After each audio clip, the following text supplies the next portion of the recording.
السلام عليكم، إزيكم؟ أنا يوسف. في الفيديو بتاع النهارده هنتكلم عن الCTR وقد إيه الCTR ممكن يخدعنا وننسى الدنيا من برّه عاملة إزاي وده الأهم. وطبعًا خلّيك متأكد إنك تتفرّج لحد آخر الفيديو عشان في الآخر هاقول لك حاجة برضه مهمة وهتعجبك. يالّا نبدأ، بسم الله. إن شاء الله هنبدأ النهارده أول حلقة technical هنكون في الCTR بالتحديد هنتكلم حوالينه كده ببساطة. وكمان هنكون على تيك توك.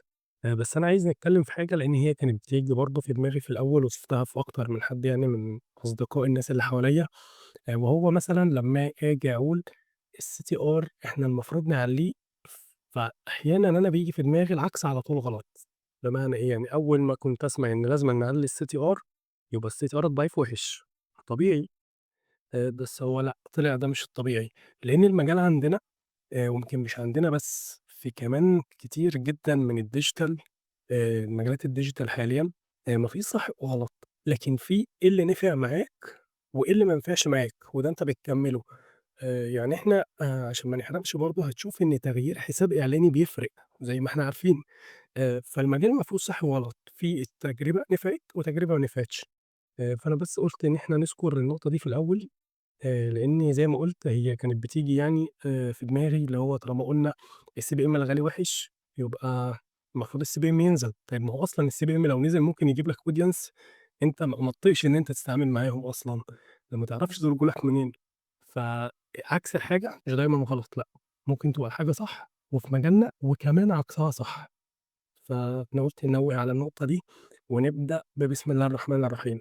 إحنا هنا في الأرقام دي المفروض إن الطبيعي بتاعنا من أول يوم 1 لحد يوم 27 في الشهر، يعني تقريبًا يعني شهر. ما صرفناش كتير، دخل لنا عدد lead كويس نوعًا ما يعتبر مقربين على ال100 lead. ولكن الفكرة إن الconversion أو قفل الdeal بتاعهم ضعيف جدًا. الرقم ده ما جاش منه إلا 6 وال6 دول كمان يعني دول 6% نوعًا ما رقم ضعيف لإن الخدمة مش غالية، دي حاجة إحنا بنحطها في الحسبان دايمًا، فالخدمة مش غالية بالتالي المفروض اللي يقفل deal يكون أفضل من كده. ولكن لمّا بصينا خارج الdashboard لقينا إن أرقام الCTR طبعًا باينة إن هي ضعيفة، ده تمام ما فيهوش أي مشكلة. بالتالي إحنا غيّرنا الcreative طبعًا. لمّا غيّرنا الcreative في حاجة فرقت معانا جامدة جدًا. مثلًا لحد يوم 1 حتى يعني حوالي 6 أيام،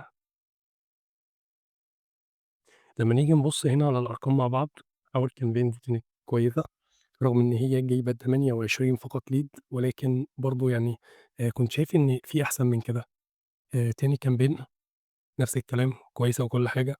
بس برضه يعني شايفين إن في حاجة أفضل من كده رغم إن هنا الCTR يعني واحد، فنوعًا ما الدنيا أفضل شوية. آآ والcampaign التالتة اللي هي الCTR لحد دلوقتي مش جاي فيها واحد، رغم إن الCTR ضعيف ولكن الcampaign دي جاية جايبة qualified leads يعني كويسين جدًا، لدرجة إن ال48 اللي لحد دلوقتي اللي هم ال5 أيام والّا في 6 أيام، يعني آآ جايبين إحنا قبل كده كنا جايبين 98 قُلنا أو 100. قفل منهم 6، ال48 دول قافل منهم 9 لحد دلوقتي كqualified leads.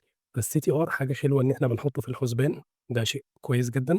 ولكن الأهم من الCTR لمّا أنت تبقى خدمتك already أنت بتعرض خدمة مثلًا مش تفاعلية نوعًا ما، واحد عنده مشكلة عايز يحلها، في الأغلب هو ممكن ما يتفاعلش مع الإعلان بتاعك، هو في ثانية بيطلّع رقم التليفون وبيتصل. دي حاجة أنا شُفتها كتير جدًا في تيك توك. فطالما رقم التليفون معروض الCTR كويس جدًا إن أنت تاخده في الحسبان، بس ما يبقاش ده العامل الأساسي بتاعك. لإن بالفعل يعني شُفت أكتر من creative الCTR بتاعه ممكن يبقى ضعيف بدرجة اللي هو 23.0 في المِيّة اللي هو مش جايب حتى ربع في المِيّة. بس أنت في الآخر احسب الROAS بتاعك الreturn on ad spent أنت صرفت كام وجالك كام الحقيقي، قفل معاك deal كام أو تعاقد معاك كام. ده رقم أهم من أي حاجة، والرقم ده إحنا مش بناخده من الdashboard على قد ما الرقم ده إحنا بناخده من العميل ذات نفسه. أنا صرفت قد كذا وجالي قد كذا. بعدها بُص على الdashboard وراجع دنيتك وضبّط كل اللي أنت عايزه، بس لازمًا عينك تبقى من فوق مش مجرد على أرقام قدّام عينك بس. ده هنا حساب إعلاني تاني، لإن برضه يعني أنا ما حبيتش الفكرة اللي تتاخد تكون إن الCTR ما يعلاش أو حاجة زي كده. بالعكس هو الCTR دايمًا في مصلحتنا، يعني بنسبة كبيرة جدًا. ولكن اللي أنا أقصده تاني تحديدًا إن إحنا نخلّي بالنا من النظرة العامة من فوق، الCTR نزل، طلع، الCPM غالي، رخص، زي ما كان الأرقام دي يعني دي تمام جدًا، بس الفكرة الدنيا فيها إيه بقى برّه، يعني الdashboard دي حلوة، الدنيا بقى برّه حلوة والّا حاجة تانية؟ فمثلًا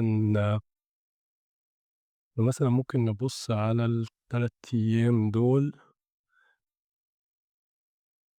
هنا الCTR عندنا يعني يعتبر داخل على 2. من جوّه كمان هيكون في 2 على فكرة. آآ يعني ده كان كويس جدًا. بس في حاجة أنا عايز أقولها وممكن تكون صادمة لبعض الناس، وهو إن نفس الcreative والفيديوهات دي اللي هي في الcampaign دي بالتحديد، هي نفس الcreative والفيديوهات والcontent وكل حاجة اللي موجودة في الحساب الإعلاني التاني. هنا تم تغيير حساب إعلاني فقط. وهنا برضه بتبيّن قد إيه إن ممكن أنت تبقى عامل اللي عليك 100% طبعًا بعد توفيق ربنا في الأول وفي الآخر، ولمجرد إن أنت تغيّر حسابك الإعلاني بس، حساب إعلاني بمعنى الكلمة، وتاخد الكامبين التانية copy paste بالlocation الage بالaudience بكل حاجة تقدر تعملها، وغيّرت بس حساب إعلاني هتشوف CTR تاني خالص. فدي برضه نقطة تانية حبيت إن أنا أوضّحها.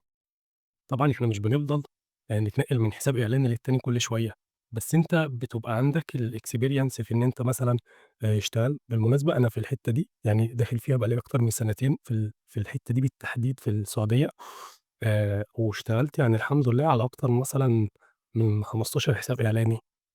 فأحيانًا كانت بتوصل إن في عميل لوحده مثلًا عنده أكتر من حساب إعلاني، فأنا باخد الكامبين باحطها هنا وهنا وهنا وأفضل أقارن بين النتايج، فكنت باشوف حاجات يعني آآ عمومًا صعب إن العقل يقدر يجيبها كده من غير ما يشوفها، اللي هو أنت تاخد الدنيا copy paste تلاقي معاك CTR أقل من ربع وCTR في حساب إعلاني تاني 2 يعني أكتر من 8 أضعاف CTR زاد لمجرد إن أنت غيّرت حساب إعلاني بس.